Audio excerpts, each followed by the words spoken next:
بسم الله الرحمن الرحیم.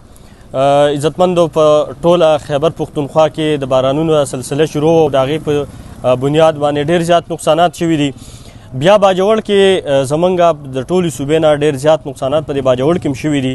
خو په باجوړ کې مصیبت دا دی چې دلته څومره سروې شوې ده نو هغه د سپارښونو په بنیاد باندې شوې ده. دا د زما سره دا خوا کې ملګری ولاړ دی. د دې نه علاوه دلته ما سره اوس څومره خلک میلاو شو. هغه غریبانان هر ورځ دلته راځه درخواست ورکوه د ننه پورې هغې ته د وسه پورې هغه یو ترپالم میلاو نه شو. زمونږ ټوله انتظامیه هغه وروره د پی ټي آی نوکران ځان ګڼي ته وایي ګڼې د پی ټي آی خلکو دې له دا سامانونه ورکړي. دا د اف ډي ام ای سامان دی او دا د هغې چا دپاره دی چې څوک ډېر زیات حقداري که د هغه څوک سپارشي نه وي دا د دې انتظامیه فرض دی، هغه د تحصیلدار فرض دی، د اے سی صاحب فرض دی چې هغه لاړ شي او هغه خلک وګوري هغې ته څومره تکلیف دی چې د یو سړي به سپارشي نه وي هغه به دغلته بېسرو ساماني یو سړي به سپارش ایم پی او ایم این ای به ورته ټلیفون کوي هغې له به دې ګاډه به یې ډکوي او انتظامیه به افسران به ورسره کړي او کور ته به ورسوي. نو د دې شي بالکل موږ مخالفت کوو، غندنې کوو. زما د باجوړ د انتظامیه نه دا درخواست دی که هغه خلک چې هغه واقعي حقدار وو هغې ته دا سامان ونه رسېدو، دا کم لوبه چې تاسو شروع کړې ده هغه خلک به زه راولم او دلته به د ډي صاحب د دفتر کې به ناستي که ډي صاحب یې وله د کور نه راوړي که اے سی صاحب یې وله بیا د کور نه راوړي. ورور دا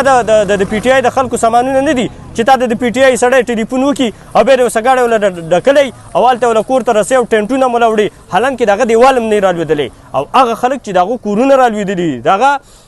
د سوري ځای نشته دی هغه غریبانان دغه شان تاویږي. کله یو ځله درخواست وړه کله بل ځله درخواست وړه دا خو د دې انتظامیه فرض و چې د هغې درخواست هم نه راوړلی او دیو په خپله باندې دا سروې کولی چې هغې ته څومره ضرورت پې پکار ده چې هغې کولی. زما د باجوړ د ډي سي صاحب او د صوبایي حکومت نه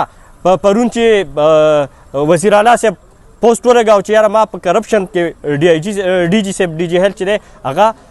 سسپینډ کو. نو زه وزیر اعلی صاحب ته وایم چې راشه که ته په حقیقت کې د کرپشن خلاف یې نو راشه راول د خپلو خلکو د هغې خلاف کاروایي وکړه، بیا د ضلعي انتظامیه خلاف کاروایي وکړه. هغه خلک چې د هغې څوک سپارشي نشته د هغې خلکو مرسته وکړه او امداد یې وکړه. دلته راشه وروره په ټلیفون باندې ستا د سپارشیانو ستا د نمایندګانو په سپارشونو باندې چې د چا دیوال هم نه یې رالوېدلی هغې ته ټینټونه هم روان دي خو هغه خلک چې بې سر و بې سامانه دي هغې ته د اوسه پورې یو تارپال هم قدرې نه دی رسېدلی. نو زمونږ به دغه درخواست که به د ورځ دوه کې د دغې خلکو ته چې د هغې څوک سپارشي نشته او هغې ته دغه سامانونه ونه رسېدل د هغوی ازاله ونه شوه نو انشاءالله زه به د هغې مخکې یم او هغې ټولو خلکو له زه خپل نمبر ورکوم دلته به بیا راځو او چې که ډي صاحب یې وله بیا اډي او که اے سی صاحب یې وله اډي او که څوک یې مله بیا د جب نه اډي دغه خلکو له به دغه سامانونه ورکوي.